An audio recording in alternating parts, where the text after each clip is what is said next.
All right, well, thank you very much for coming to my presentation. My name is Amir. Most of you know me. I'm a research staff here, research scientist, engineer number 2 at a center. This is my presentation for the research faculty application. So this is a project that I've been involved with for the past 2 years-ish.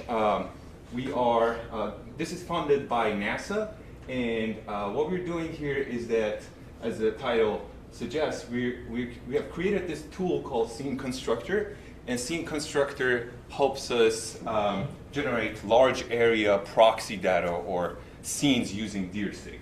So I'm going to be talking about that, and then at the end, so it's like a two-part thing. I'm going to go through this, and then I'm going to come up with my next set of slides, which is about how I translate this to my research vision with respect to deep learning and all that fun stuff. I think 30 minutes would be enough. All right, so we all know DIRSIG. DIRSIG can generate scenes that are radiometrically and geometrically accurate within the visible to near infrared, shortwave infrared, and thermal. We have some capabilities within SAR as well. And one of the earlier scenes that the DIRSIG team has created is Harvard Forest scene. So Harvard Forest, each of the leaves and the bark and the objects within the scene has been simulated. They have their own geometry. It's 500 by 700 meters. So with most of the stuff that we want to do, we have contracts with NASA and USGS. We want to be able to perform sensor trait studies, right? We want to be able to simulate data, especially for Landsat Next or Landis, Landsat Instrument Suite. Meaning that we want to be able to simulate this data, simulate this sensor before it's actually out there, right? So our initial attempt with this, we were able to create a Landsat 9 size area around Idaho, which was around 200 kilometer by 200 kilometer, right? When we got that, we got ambitious, and we put together this tool called Scene Constructor. I did not use ChatGPT to make that logo, by the way. I did it by hand. And we were able to simulate the entire COMEX with it. So this is the bottom line up front. This is my first set of slides that I'm going to be talking about. And as you can see, we went from 200 kilometer by 200 kilometer to 4,300 by 2,500 kilometer. So this is the outline. I'm going to talk about why DIRSIG data, why is this problem important for us, why we want to use DIRSIG. I'm going to walk through some basics, fundamentals with respect to introduction. I'm going to talk about the building blocks of a scene within DIRSIG. I'm going to talk about the CONUS, the applications, and the known issues that we have. And at the end, I'm going to talk about what is next, my proposed research idea, and then connect it to the second set of slides that I have. And feel free to stop me if you have any questions. So why DIRSIG data? Landsat Next is to launch in 2030s, and it has increased spatial and spectral resolution. That means the amount of data is going to be 6 times the amount of data of Landsat 9. As you can imagine, this can be a bottleneck in transmitting the data, right? And one of the earlier studies that we did is the effect of compression on the data.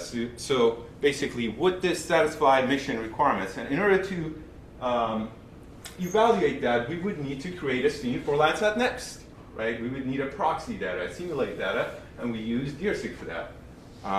So if you're interested, my colleague Ian, this is the study that they published with respect to using DIRSIG imagery for compression for Landsat Next. So some of you might have worked with DIRSIG. If you install DIRSIG on your computer and open it up, this is the GUI that you will see. There's also a command line tools that you can use. It has different building blocks. The first one is the scene, which is the most important and possibly the part that takes a lot of time.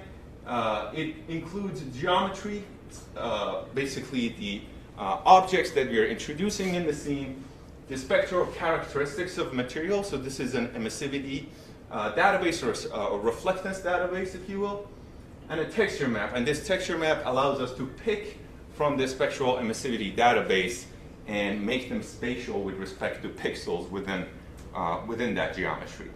And then we also have atmosphere, so you can use radiative transfer models such as ModTran to complement what the atmosphere is doing. We are interested in Landis, but you can basically simulate any sensor. Platform motion, you can put a sensor on orbit, especially using a two-line element, for example. And there's also the tasks part that you define the time of day or the year that calculates the solar angle for us. And it impacts the scene, of course. So with that quick overview, I want to talk about the initial attempt, as I said, of our scene generation. So initially we developed Landis proxy data using DIRSIG over 5 different regions. We had Namibia. This is Landsat 9, basically footprint or image size. We had Namibia, and we have a lot of scenes and water. We have Rochester area, my favorite. We have Rochester City here, the great Rochester City here. We have water in the lakes, and we have agriculture. We have Greenland. We incorporated BRDF for this one. We have Lake Tahoe, interesting topography. We have Idaho, center pivot irrigation. But the problem is that with that way of going about things was that we were using a rectangular tiling approach and partitioned the data into smaller rectangles. This works, but the problem is this is very scene specific, right?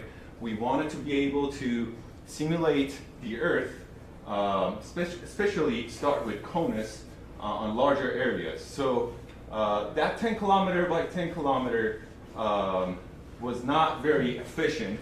And we're doing this tiling specifically also because we want to take advantage of the multi-threading capability that DIRSIG has, right? So we had to move from this rectangular tiling approach to another approach that is more global, right? Each of those tiles would need to have a specific ID.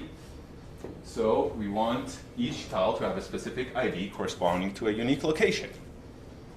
So we would need a gridding system. What is a gridding system? Gridding system is a method of dividing geographic space into regular discrete tiles so spatial data can be organized, analyzed, and converted consistently across space.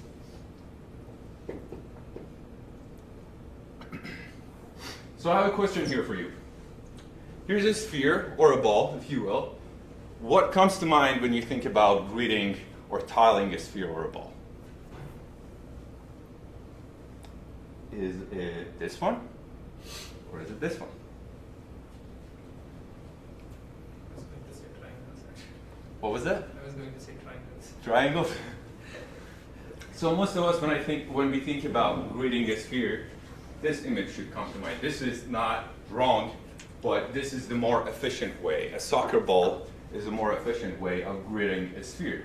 So we use the same notion for the Earth as well. So for gridding the Earth, we're using a discrete global grid system, DGGs, and specifically a tool called DG Grid, developed by Kevin Saar.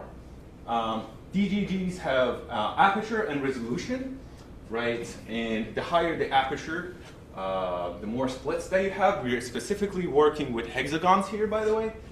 And the higher the resolution, the finer the size. So we have these two hyperparameters, basically, that we can change to get what we want in terms of the number, the tile size, and the number of splits that we have within the tile. So we use aperture 3 and resolution 12, which gives us a 10 kilometer by 10 kilometer hexagon or a tile. This balances coverage and in terms of computational efficiency with DIRSIG as well. And as I mentioned, we're using this tiling approach or any tiling approach to maximize the multi-threading capability that DIRSIG has. So each of these tiles, each of these hexagon tiles has a unique global ID, and we can keep track of where things are on the Earth. All right, with that introduction, I'm going to jump into Scene Constructor. Any questions so far? Yes, no? So I'm going to jump into Scene Constructor and talk about the different building blocks of a Scene Constructor. First is the geometry. So we're looking at the Earth, so our geometry is going to be the terrain, of course. We're using the SRTM data digital elevation maps, which is upsampled to 10 meter ground sampling distance, GSD. We also have the hexagons that we generated, right? So these hexagons are in format of a shapefile. We cut these digital elevation maps to the hexagons that we have, and we allow some amount of overlap, meaning that we extend. We allow an overlap between tiles.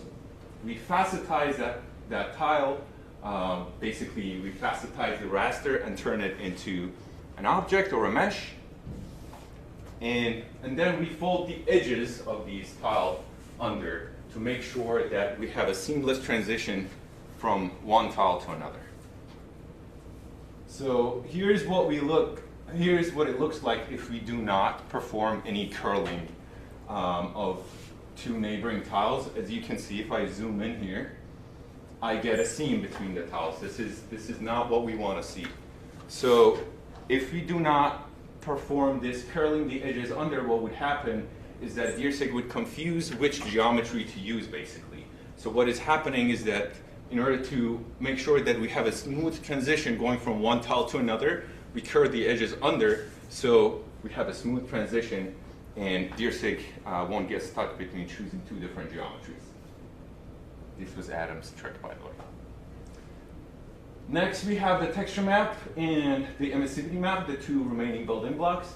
So the emissivity database that we have is a spectral database with thousands of curves. It's a reflectance database, right? And the texture map, on the other end, is a map, a raster, basically, that gives us the spatial information that we need to be able to pick from this spectral database. Our emissivity database is representative of the spectral characteristic that you would expect looking at Earth. We have water, snow, concrete, sand built up, and many other materials, and we have a mix of them as well. We're using the eco-stress aster reflectance data from 0.4 micron to 14 micron. As I mentioned, the texture map is mapping the spatial characteristics, basically allowing us to pick a spectral curve from the emissivity database and put it on the geometry map, make it spatial. We're using Sentinel-2, blue, green, red, and near-infrared bands, so 4 bands at 10 meter GSD. So more on the texture map. We're using Sentinel-2 surface reflectance product, as I said, at 10 meters, and we average spectral maps over summer to get near cloudless data, right? For a specific year. For example, we pick June until the end of August, and we start with 10% cloud coverage, and if you could find all the maps with 10% cloud coverage for that specific tile, we average it. This allows us to have smooth transition from one tile to another. And we're choosing summer because there's less cloud and vegetation is more prominent. And we do all of this using Google Earth Engine API. All right, with that, let's jump into how we use this workflow that I mentioned for generating a scenes for Conus, basically. So for reference, this was our initial attempt, right? This was the Namibia scene that we had, 600 tiles, around 180 to 185 kilometer. And one of the first states that we looked at was Colorado State, right? So this comparison is to scale, meaning that the size of this Namibia scene basically is to scale to the Colorado State. For Colorado, we had around 3,000 tiles, and it was 600 to 450 kilometers.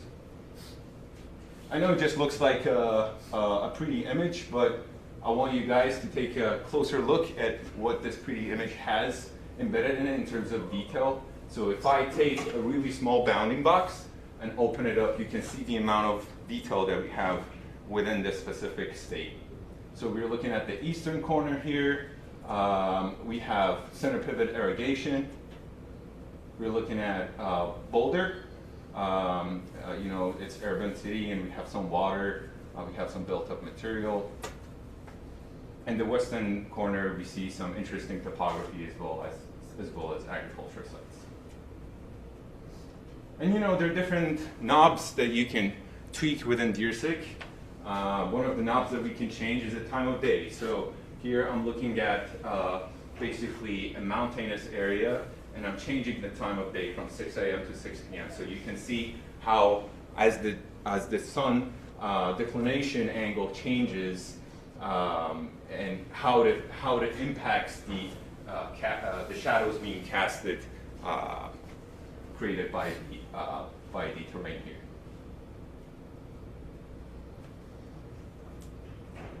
So this part is, so we extended after Colorado, we looked at other areas. This is Lake Tahoe area, one of my favorite ones. Here we also have interesting topography. We're kind of close looking off nadir with this one instead of just looking top down, and you can see we're not looking at 2D images, right? This is more than 2D, we have terrain embedded in it. We also are not just picking, we're not designing single trees and geometries for them. We're keeping it at the digital elevation map level because that's what the satellite sees. So what's that, like 2.5D or? 2.5 dimension, yes. So we started banging out the different states. Matter of fact, Aaron got fed up with me and he was like, Amir, you're taking so long, I'm gonna do it myself. So, so he basically produced all the states in like 2 weeks because I wanted to go through them one by one, make sure everything's correct. And at the end we had 88,000 tiles, which was around 5 terabytes of data. So in terms of applications that we can have, you know, we're interested, we have contracts with NASA, we're interested in Landis specifically, so we simulated data for Landis. So here we're looking at an agricultural area in Idaho, so Landis RGB bands at 10 meters.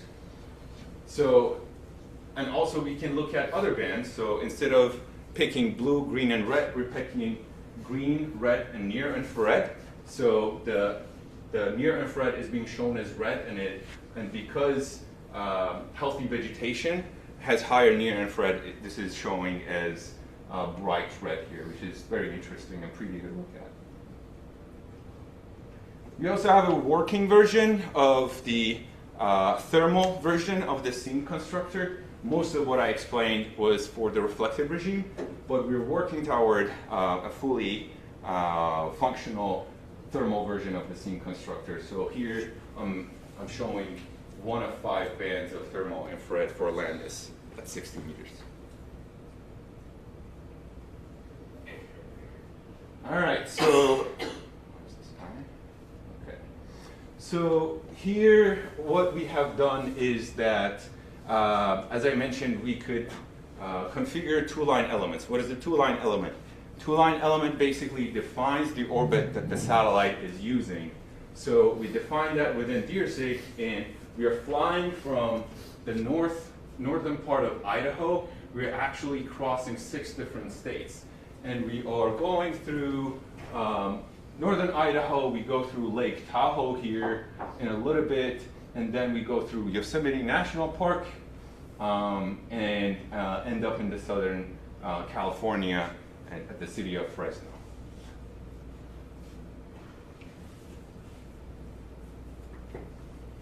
Lake Tahoe? No, not this one. Did we pass it? Yeah. Oh, there we go.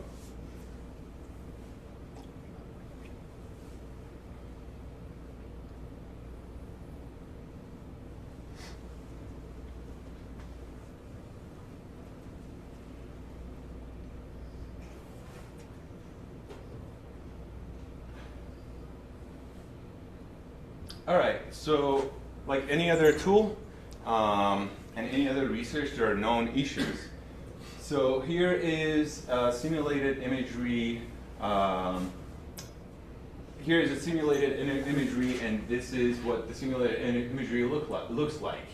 And this is the Sentinel texture map that we have. As you can see, we have areas that is showing as bright as light blue.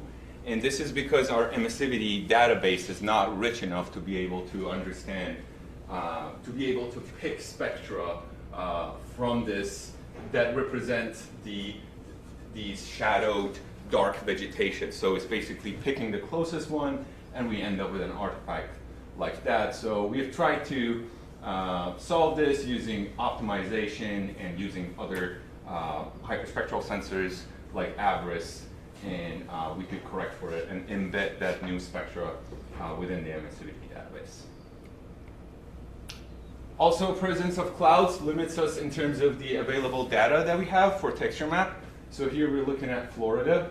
If we take a closer look at the southern end, we can see some of the tiles are empty, and this is because we were not able to find any tile within the past 10 years that could satisfy having at least less than 50% cloud. So we end up with this, and this is mostly because this is a tropical climate, right? There's more clouds, and honestly, nobody cares about Florida. So I think we just kidding. So what's next? We want to extend scene constructor to the entire Earth. That's our first bullet point that we want to do. We want to develop scene constructor thermal. And we also want to leverage DIRSIG scene constructor simulate data. This is my research vision to enhance state-of-the-art deep learning models training for remote sensing. So my next set of slides are going to be about bullet number 3. Any questions?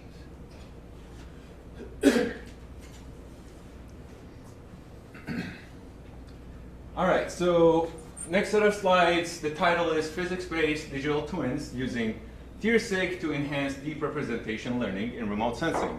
So as I mentioned, we have this tool, Scene Constructor, that we like a lot, and we have, using DIRSIG, we can tweak a lot of the knobs that we have and generate a richer data set that is lacking correctly in remote sensing. So that's mostly what I'm going to talk about. So why DIRSIG data?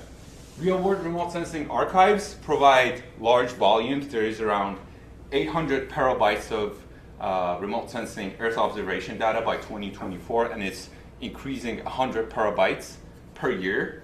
But they sparsely sample the physical acquisition conditions in terms of atmosphere, illumination, sensor variability. And deep self-supervised learning requires a diverse data set for rich representation learning. So basically, the idea is to have the physical twin, the physical real-world remote sensing data set, combined with the DIRSIG digital twin, so we can get a more diverse data set. We're not just using DIRSIG, we're complementing physical data with DIRSIG data. So I'm going to spend a few slides talking about the current state of remote sensing with respect to AI as well, specifically remote sensing data sets. So remote sensing data sets specifically developed to be used for machine learning or remote sensing. A lot of the times the ground truth data is scarce or the annotation quality is low. So this is Wuhan hyperspectral data. As you can see, this area is labeled as being soybean. And you can see how they annotated this, right? A lot of this here is actually soil, and they just grouped everything into soybean. So you can imagine using this data set and training a model, you won't be able to get a model that is able to generalize well to other scenes and other parts of the earth, right? Most of the data sets available are sensor specific. So Big EarthNet, land cover classification, multi-class classification data set only uses Sentinel-2. They can be geospatially geospatially constrained as well. So you probably might have heard this, Indian Pines and Pavia. These are two classic remote sensing data sets, Everest and Rosa sensor. They have been used a lot, but these are just 500 by 400 pixel patches. And there are some curated data available with metadata, but they're sparse, right? So here is a data set, it's called functional map of the world. Around 1 million samples. We can see metadata is also available for it, and this becomes really useful for foundation models and what I'm going to talk next. So we have ground sampling distance, we have the UTM zone here, we have the timestamp that can help the model understand the solar angle and basically where the sun sits at a specific time of year. And we also have an abundance of unsupervised data, as I mentioned. With respect to AI, we have the classical supervised approach. You guys all know this. We have labeled data, we have a pair, we have images and classes, for example, for a classification task. What we're doing is that we're passing images to an encoder, we're getting some vector feature, and we're mapping that to the classes that we have. And then we also have self-supervised learning. So what is self-supervised learning? Self-supervised learning says that I don't have any classes, but what I do have is a ton of data. So in this case, a remote sensing data, and what I want to do is to reconstruct the input and the output. So basically the loss is the difference between the input and the output. So we have an encoder, a representation vector, and a decoder that transfers back to a map. The great thing about self-supervised learning is that once you're done doing this, you can use this part, the encoder, to feature map and come in with your task-specific data set and pass it to the encoder to get feature maps. And then you can attach a classification head, basically a one-layer one-layer perceptron MLP multi-layer perceptron, and fine-tune it to the task that you have. So self-supervised learning learns transferable representation. So instead of going from bottom up, learning a task, we're learning general understanding of the scene and of the physics of the data. Then we're applying it to a specific task, right? It also improves generalization and performance. The accuracy of this approach is going to be lower than the accuracy of this approach. And then we have foundation models that are based on self-supervised learning. So these are large AI models such as ChatGPT that you use on your phone. And we're learning general purpose representations for multiple downstream tasks, right? And just like ChatGPT, we also have foundation models in remote sensing. So this is Prithvi Foundation model. It's developed by NASA and IBM. It's trained on Landsat and Sentinel data, harmonized Landsat and Sentinel data. And it also takes in metadata as well. So lat and long, year and day of year, right?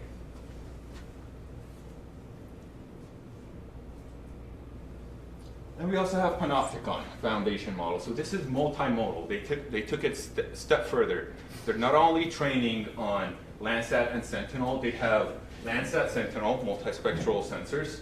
They have hyperspectral sensors and map, and they have high-res RGB images from WorldView, and they also embed sensor response function and encode it in the learning.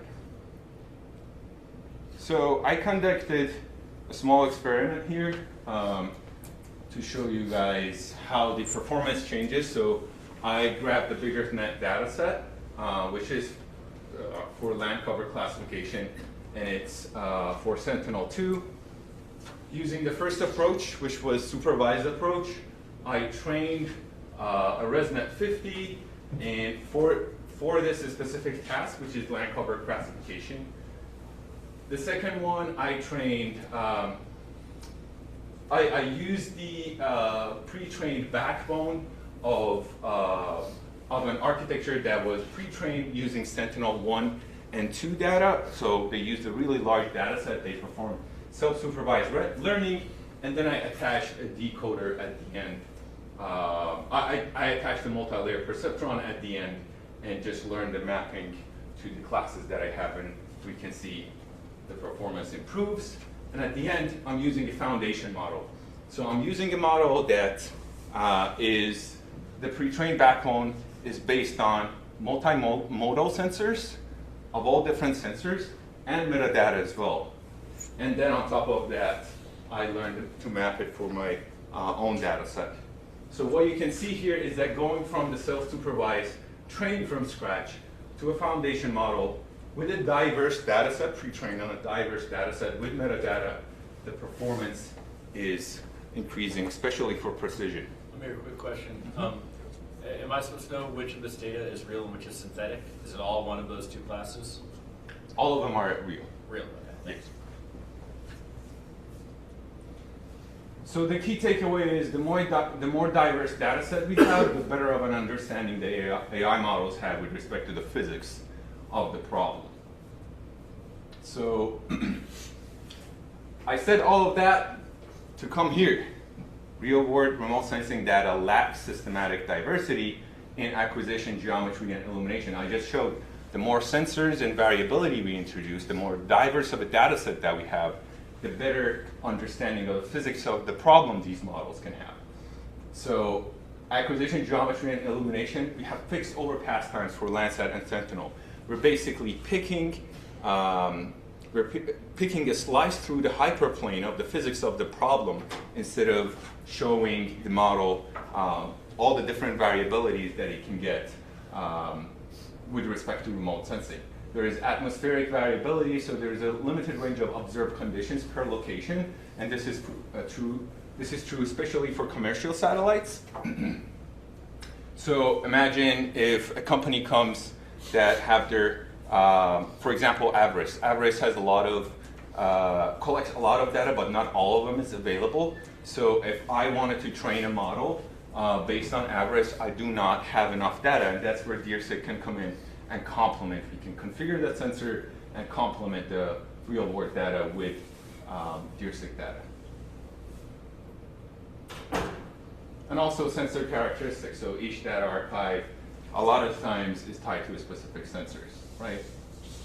So this is, as I said, is limiting the systematic variation needed to train these foundation models, and basically the real-world data is reducing the diversity needed to train these foundation models. And DIR16 Constructor Digital Twin can address this gap. So the objective, I have mentioned this before, the objective is to learn physics consistent representation conditioned on atmosphere, illumination, and sensor response that are missing in real-world remote sensing data, but combining DIRSIG data with real-world remote sensing data. Some of the target funding agencies that I have in mind is NRO, AFOSR, Navy MURI program, and aerospace and defense companies. I was hoping that Derek would show up from L3Harris so you could watch this. But I'll be pitching this idea to different funding agencies and companies to see if there is any traction there. There's going to be support for students who are interested in computer science, remote sensing, and DIRSIG. And I'm hoping for possible collaborations with NVIDIA and Google as well, because they can provide free GPU hours. Because some of these large foundation models, like Prithvi that I mentioned, they use 80 A100 GPUs for 10 days, if I'm not mistaken, to train those models. So it requires a lot of computational power. That was it. Any questions?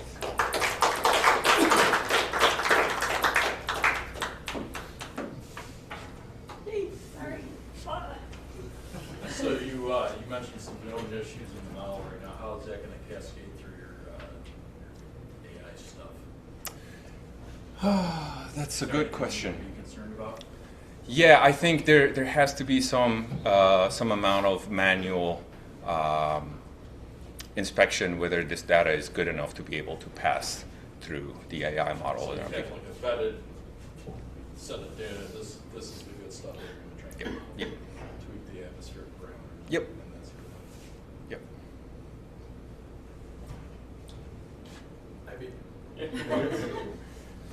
So, you're convinced that throwing DIRSIG data in there to augment is going to get you improved results for you to play games just now with real data to show, progression and improvement, right?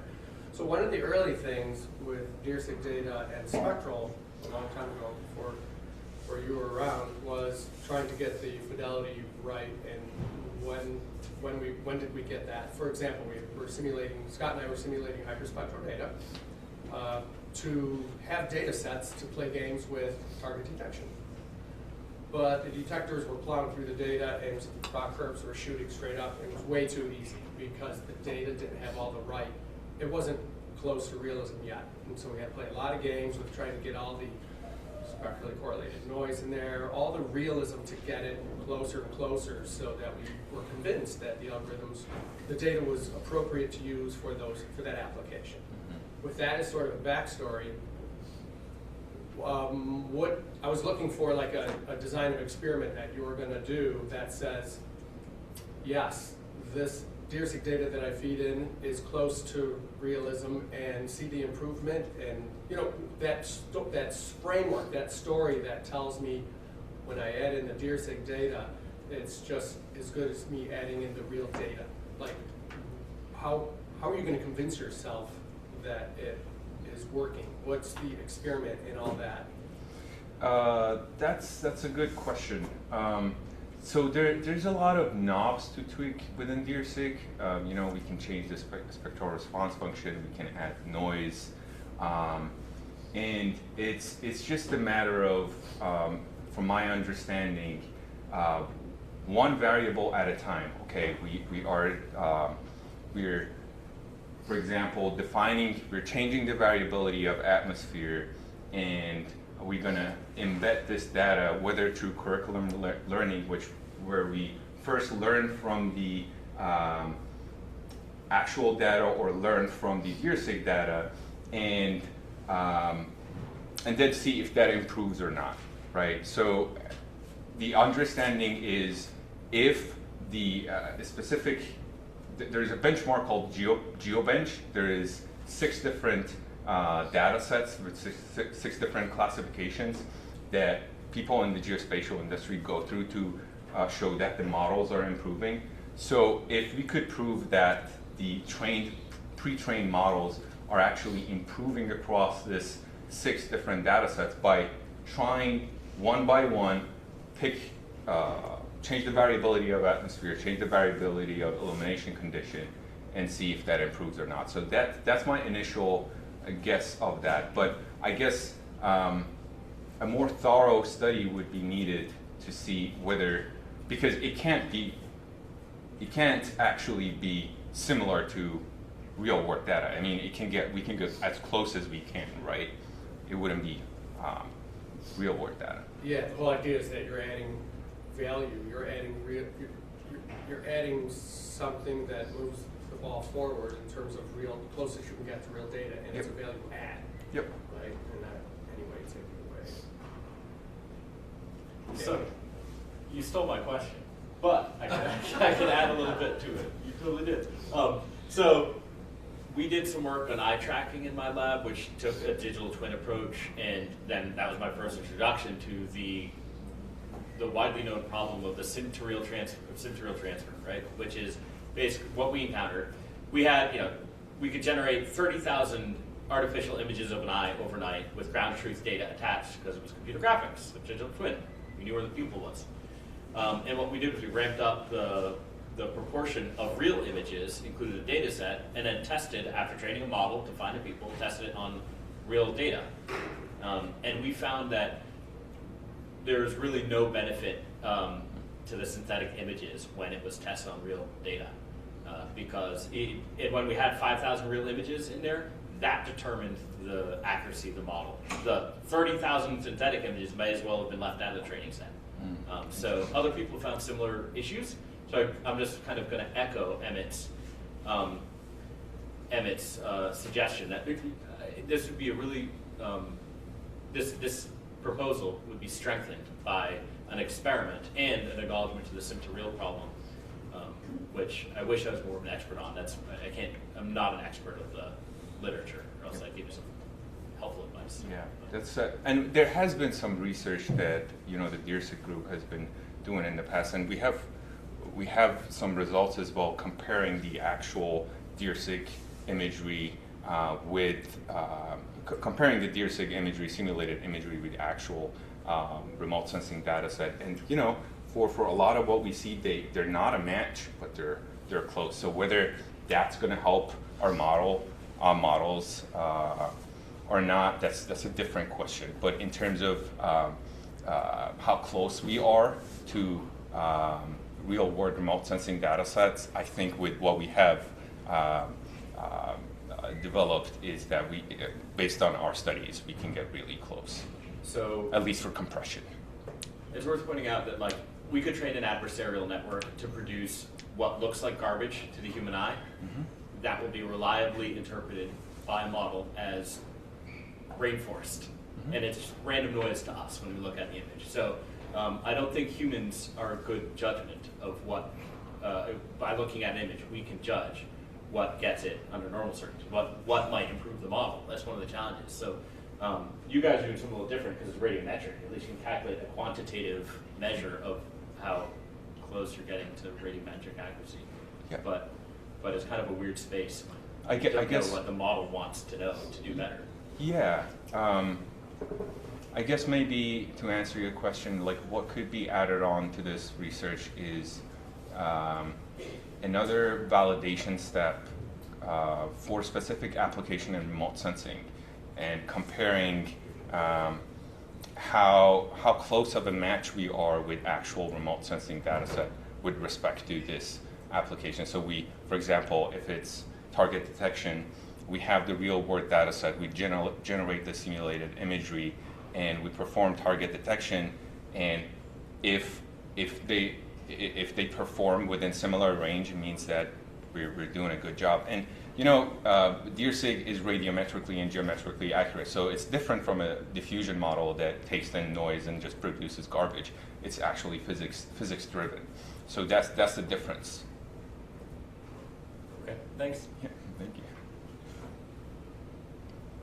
So one thing I would ask if I would be reviewing this kind of a proposal for funding, let's assume you kind of address the issue of the GPU hours by asking NVIDIA cool. How are we going to address the issue of storage? Because you generate massive volumes of data. You have it here.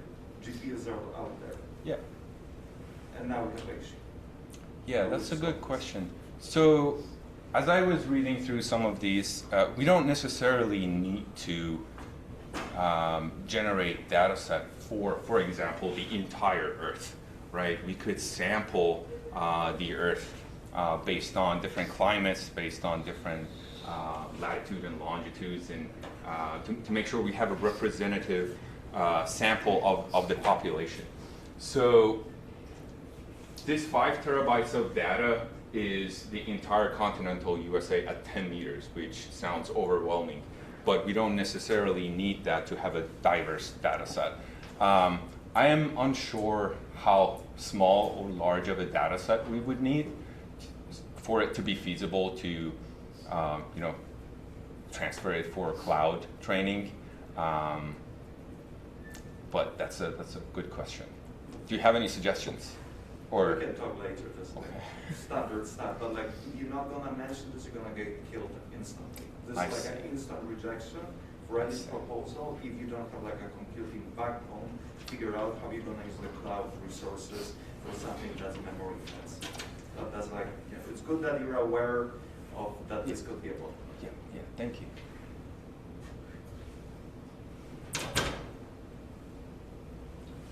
So I guess my question is a little more related to Gabe's and Ed's questions, so I kind of come from a place of relative ignorance, but like, I was kind of curious, like, in DIRSIG for like radiometric data, how does the variability of the radiometric data compare to like real world scenes? If, like, are there statistics you compute to see, you know, or just metrics of variability that you've used to compare DIRSIG to real scenes? Because I imagine like DIRSIG is like, I mean, you said like, you know, if you have water here, then you've got like a little template like spectrum for water, and you put it there, and then for trees you do a similar thing.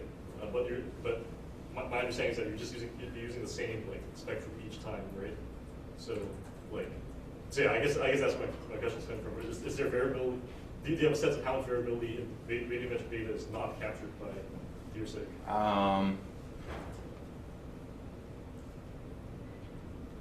That's a good question, and you know what? This is one of the reasons we have this issue.